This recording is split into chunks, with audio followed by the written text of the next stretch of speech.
नमस्कार प्यारे विद्यार्थियों। मैं तेजकरण चौहान, सह आचार्य इतिहास, राजकीय मांगीलाल बागड़ी महाविद्यालय नोखा। आज के इस व्याख्यान में हम कक्षा बीए पार्ट फर्स्ट के सेकंड पेपर आधुनिक विश्व का इतिहास के अंतर्गत जर्मनी के एकीकरण के बारे में चर्चा करेंगे। जर्मनी के एकीकरण का एक अभिप्राय राष्ट्रवाद के उद्देश्य भी है। जर्मनी का राष्ट्रीय एकीकरण 19वीं शताब्दी में यूरोप में होने वाले राष्ट्रवाद की लहर के उदय से संबंधित है। राष्ट्रवाद एक ऐसी मनः स्थिति है जिसमें व्यक्ति राष्ट्र के लिए सर्वस्व न्योछावर कर सकता है। ऐसा माना जाता है कि 1789 ईस्वी की फ्रांसीसी क्रांति ने संपूर्ण यूरोप में राष्ट्रवाद का बीजारोपण किया। इसके साथ ही क्रांति के परिणाम स्वरूप उदारवाद का आदर्श भी यूरोप में फलीभूत होने लगा था। संपूर्ण यूरोप के निवासियों में व्यक्तिगत स्वतंत्रता प्रस्फुटित होने लगी और जनता स्वशासन स्थापित करने की ओर अग्रसर होने लगी। राष्ट्रीयता उस राजतंत्रीय निरंकुशता के मध्य से जन्मी जिसका विश्वास था कि देवी अधिकारों के आधार पर राजा की शक्ति असीमित होती है। जिस प्रकार इंग्लैंड में राजा की शक्ति के खिलाफ संपन्न वर्ग की चेतना राष्ट्रीयता के रूप में प्रकट हुई, उसी प्रकार फ्रांस में राष्ट्रीयता राजतंत्र के घिनौने रूप के विरुद्ध एक आंदोलन के रूप में पनपी।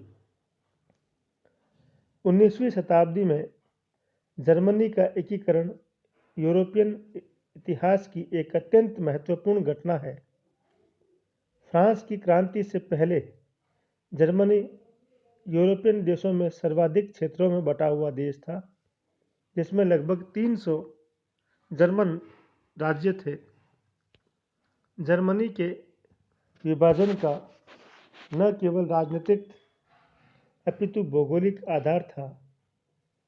जर्मन राष्ट्र राजनीतिक दृष्टि से विखंडित होते हुए भी एक दूसरे से जुड़ा हुआ था, जिसके मूल में पवित्र रोमन सम्राट के प्रति सैद्धांतिक रूप से आदर की भावना थी। जर्मनी के 39 राज्यों का एक संघ बनाकर नेपोलियन ने अनजाने ही राष्ट्रीय एकता का सूत्रपात कर दिया। यह इतिहास के ऐसे मजाकों में से एक है कि आधुनिक जर्मनी का जन्मदाता नेपोलियन था। भौगोलिक विस्तार की दृष्टि से जर्मनी को 3 भागों में विभाजित किया जा सकता है। पहला उत्तरी भाग, जिसमें प्रसा, सैक्सनी, फ्रैंकफर्ट और हनोवर सम्मिलित थे। दूसरा मध्य भाग, जो राइनलैंड, राइन नदी के आसपास का क्षेत्र था।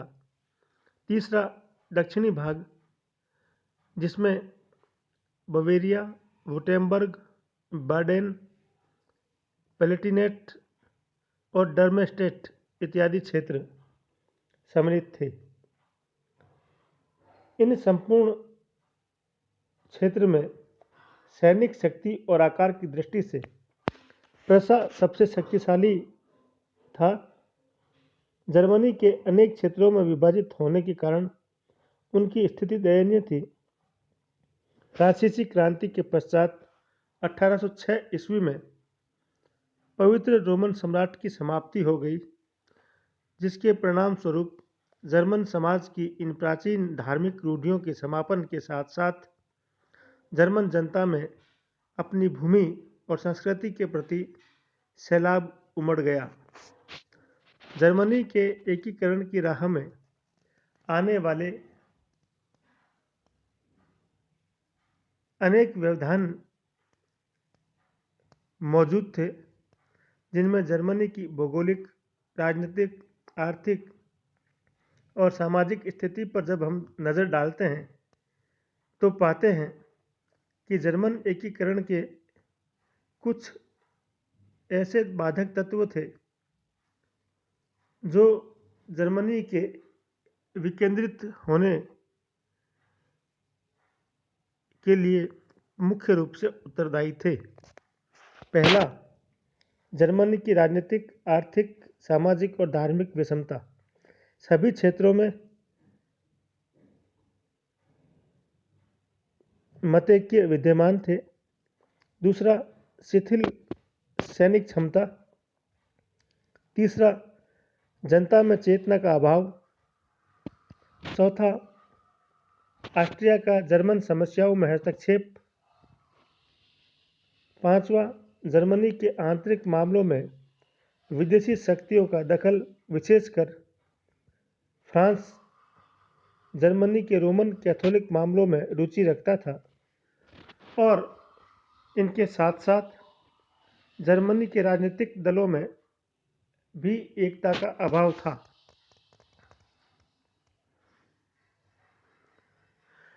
इन अनेक तत्वों के बाधक होने के बावजूद भी जर्मनी का एकीकरण संपन्न हुआ।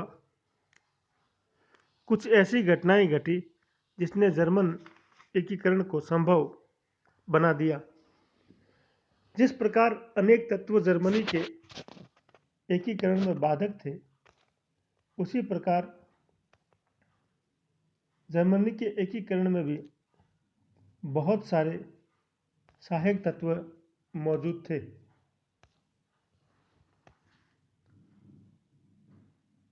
जिनमें सबसे पहले उदारवादी दृष्टिकोण वाले सुधारकों का अभ्युदय मुख्य माना जा सकता है। जर्मनी की विपरीत परिस्थितियों के मध्य एक आशा की किरण लेकर कुछ जर्मन विचारक सामने आए, जिन्होंने एकीकरण के लिए एक मार्ग प्रस्तुत किया। जिनमें सबसे उल्लेखनीय है प्रजा के स्टीन, हार्डेबर्ग, शार्नहर्स्ट और हम्बोल्ट इत्यादि।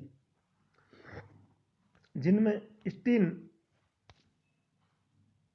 जो संवैधानिक राजतंत्र के समर्थक थे, अर्थात उनका मानना था कि राजा संविधान या कानून के बाहर नहीं बल्कि उसके अंतर्गत है, इस प्रकार की धारणा में विश्वास करते थे। उन्होंने कृषि दासों को मुक्ति दिलाने के लिए एक जन आंदोलन खड़ा करने का प्रयास किया और प्रशा की सैन्य क्षमता को एकीकृत करने की पहल भी उन्होंने ही की। इसी समय प्रशा के इन दार्शनिकों ने जर्मनी के बौद्धिक जीवन की जमीन तैयार की, जिनमें हर्डर एक और ऐसे ही व्यक्ति थे जो पूर्णतः मानव स्वतंत्रता के पक्षधर थे। उन्होंने जर्मनी के राष्ट्रवाद का आदर्श प्रस्तुत किया। इसी प्रकार कैंट ने जर्मन उदारवाद को स्वतंत्रता का आदर्श प्रदान किया। ऐसे ही विचारकों में हीगल एक और अत्यंत महत्वपूर्ण व्यक्ति थे, जिन्होंने सार्वभौमिक विचारधारा का सर्वोत्तम रूप के रूप में राष्ट्र को केंद्र में रखा। उन्होंने कहा कि राष्ट्र का स्थान सर्वोपरि है और उसकी सत्ता भी शीर्षस्थ होनी चाहिए। कालांतर में बिस्मार्क ने हीगल का ही अनुसरण करते हुए प्रशा की शक्ति और सत्ता को श्रेष्ठ मानकर एकीकरण के अंजाम तक पहुंचाया। इसी प्रकार फिक्टे ने जर्मनी के फ्रांस विरोधी राष्ट्रवादी रवैये को तर्क और युक्ति के आधार पर प्रतिष्ठापित किया। ऐसे ही व्यक्तियों में प्रसा के शिक्षामंत्री हम्बोल्ट, हार्डनबर्ग नोवालिस की रचनाओं ने जर्मनी की जनमानस को उद्वेलित किया। जर्मन कवि आर्डेंट ने देशभक्ति से ओतप्रोत कविताओं के माध्यम से जर्मन जनता में फ्रांस विरोधी वातावरण को तैयार करने में महत्वपूर्ण भूमिका निभाई और भाषा विज्ञान, जर्मन इतिहास और जर्मन कानून के अध्येता जेकब ग्रिम और विलियम ग्रिम ने अपनी रचनाओं के माध्यम से जनता में सांस्कृतिक एकता को उद्वेलित किया। इस प्रकार जर्मनी में उठी सांस्कृतिक चेतना की लहर ने नेपोलियन और फ्रांस को नेस्तनाबूद कर दिया। दूसरा सहायक तत्व था मेटरनिख। 1815 के वियना कांग्रेस अधिवेशन का प्रमुख उत्पाद मेटरनिख के रूप में सामने आया। मेटरनिख जर्मनी के एकीकरण का धुर विरोधी था। मेटरनिख की कार्य संस्कृति ने जर्मनी को न केवल पंगु बना दिया बल्कि उन्हें हतोत्साहित भी किया। कुछ राज्यों के शासकों ने विश्वविद्यालयों और प्रेस की स्वतंत्रता दी और 1819 में एक जर्मन विद्यार्थी कार्ल सैंडिन ने एक प्रतिक्रियावादक लेखक कोतलिन की हत्या कर दी। तब उदारवाद से भयाक्रांत मेटरनिख ने 1819 में कार्लसबाद कानून पारित करवाए, जिससे प्रेस और प्रकाशन पंगु हो गए। उन्होंने विश्वविद्यालय में पर्यवेक्षकों की नियुक्ति, कक्षा और गिरजाघरों में गुप्तचर तैनात कर दिए। 1820 में उसने डायट द्वारा विचारणीय विषयों पर भी प्रतिबंध लगा दिया। इस प्रकार मेटरनिख की यह कुचेष्टाएं प्रसा को सुधार से दूर करने के लिए बनी रही, लेकिन मेटरनिख की यही कुचेष्टाएं ही जर्मन जनता के स्वाभिमानी चरित्र और उनकी स्वतंत्रता प्रिय भावनाओं को उभारने में सहायक बनी। इसी प्रकार तीसरा सहायक तत्व 1848 में फ्रैंकफर्ट संसद था। जर्मन एकीकरण के अनुकूल परिस्थितियों को साधने के लिए मार्च 1848 में फ्रैंकफर्ट में एक पूर्व संसद का अधिवेशन बुलाया गया, जिसमें यह निर्णय लिया गया कि निर्वाचन के माध्यम से एक आम संसद बुलाई जाए जो जर्मन प्रतिनिधित्व के साथ साथ सार्वभौमिक मताधिकार पर आधारित हो, परंतु ऐसा नहीं हो पाया। अंत में 18 मई 1848 को फ्रैंकफर्ट में एक संघीय डाइट का अधिवेशन हुआ। इसके सदस्य 3 धड़ों में वामपंथी, दक्षिणपंथी और मध्यम वर्गीय के रूप में बंट गए। संसद सदस्यों में विश्वविद्यालय के शिक्षक, वकील, न्यायाधीश, ब्यूरोक्रेट्स, पादरी और चिकित्सक तो बहुतायत में थे, परंतु श्रमिकों और कारीगरों का उसमें प्रतिनिधित्व नहीं था। और इसमें बुद्धिजीवी वर्ग तो सम्मिलित था, परंतु राजनीतिक सूझबूझ वालों का अभाव था, जिसके परिणाम स्वरूप संसद का अधिकांश समय तर्क वितर्क करने में ही निकल गया।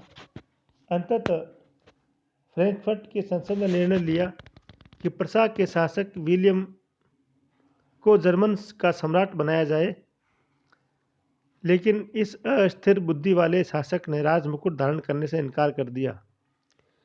इस प्रकार उदारवादी और संसदीय पद्धति से जर्मन एकीकरण की संभावनाएं समाप्त हो गई।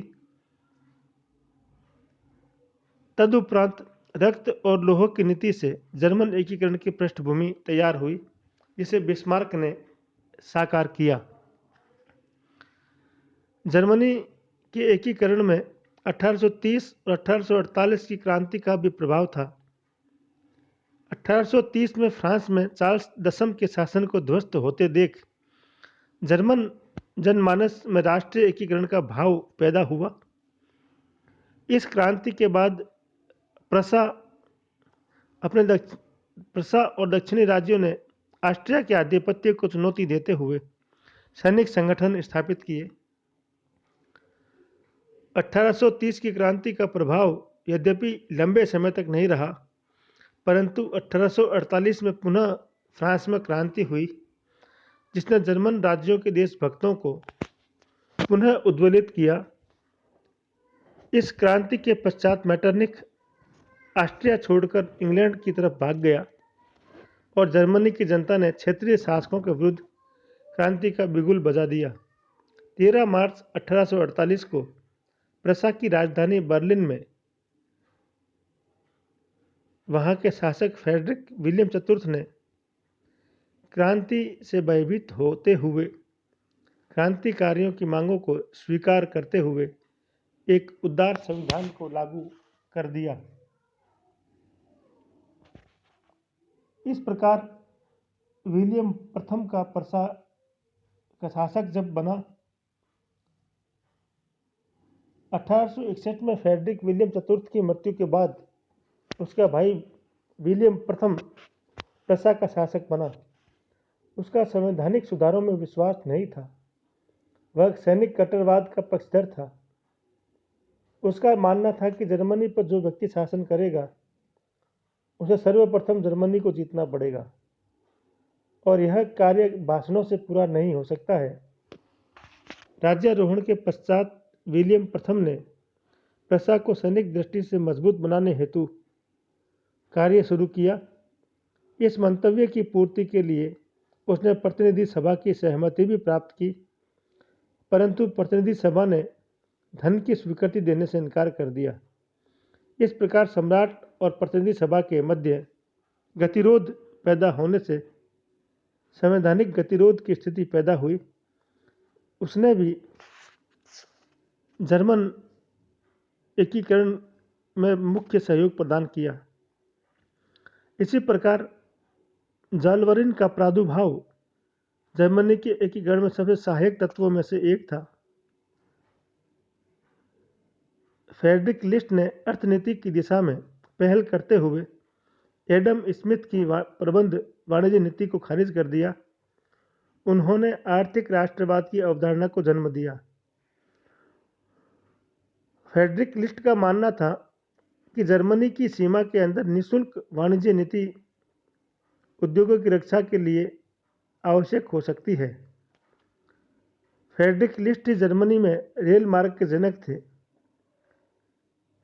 फ्रेडरिक लिस्ट की इसी अवधारणा के आधार पर जोलवरिन या सीमा शुल्क संघ की स्थापना हुई।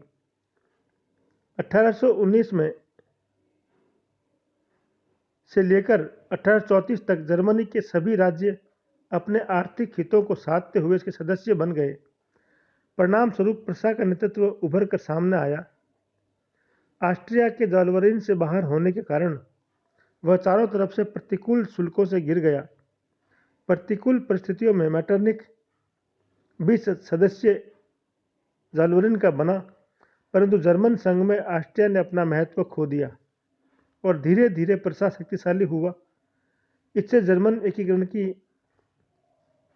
पृष्ठभूमि तैयार हुई। जोलवरिन व्यवस्था से ड्राइन, ऑर्डर, एल्बे, बिस्चुले आदि स्थानों पर प्रसा की सत्ता कायम हो गई। ऑस्ट्रिया धीरे धीरे दूर होता चला गया। जर्मनी का उच्च मध्यम वर्ग मजबूत हुआ। जर्मनी में रेलवे, इस्पात और कोयले के उद्योगों का विकास हुआ, जिसने जर्मनी में आर्थिक क्रांति ला दी। जोलवरिन का सबसे महत्वपूर्ण कदम था कि जर्मन राज्यों में बिना किसी शुल्क के या एक ही चुंगी देकर व्यापार किया जा सकता है। इस प्रकार से हम देखते हैं जर्मनी में स्थापित हुई इस आर्थिक पृष्ठभूमि ने जर्मनी के राष्ट्रीय एकीकरण में एक महत्वपूर्ण भूमिका अदा की। जोलवरिन व्यवस्था के लागू होने के बाद 1860 के दशक में जर्मनी में आर्थिक गतिविधियों का विकास हुआ। रेल निर्माण मार्ग बने, नौ परिवहन उद्योग, विद्युत और लोहा और स्टील उद्योग का पर्याप्त विकास हुआ, जिसने जर्मनी को औद्योगिक नेतृत्व प्रदान किया। सार और रूर क्षेत्र में कोयले का उत्पादन बढ़ा। सैक्सनी साइलेसिया के औद्योगिक क्षेत्रों में जनसंख्या घनत्व बढ़ने लगा, श्रमिकों का घनत्व बढ़ा और जिससे राजनीतिक हलचल भी लगातार बढ़ने लगी। रेलों के जाल बिछने से जर्मनी की दूरियां कम हुई और इसने सांस्कृतिक और राजनीतिक भावना के आदान प्रदान में महत्वपूर्ण भूमिका अदा की। इस प्रकार ये एक अनूठा तथ्य है कि जॉलवरिन की आर्थिक व्यवस्था ने जर्मनी के राजनीतिक एकीकरण का मार्ग प्रस्तुत किया, जिसका मुखिया प्रसा बना। अगले अध्याय में हम जर्मन एकीकरण के सूत्रधार बिस्मार्क और जर्मन एकीकरण के लिए लड़े गए तीनों युद्धों की चर्चा करेंगे। धन्यवाद। जय हिंद, जय भारत।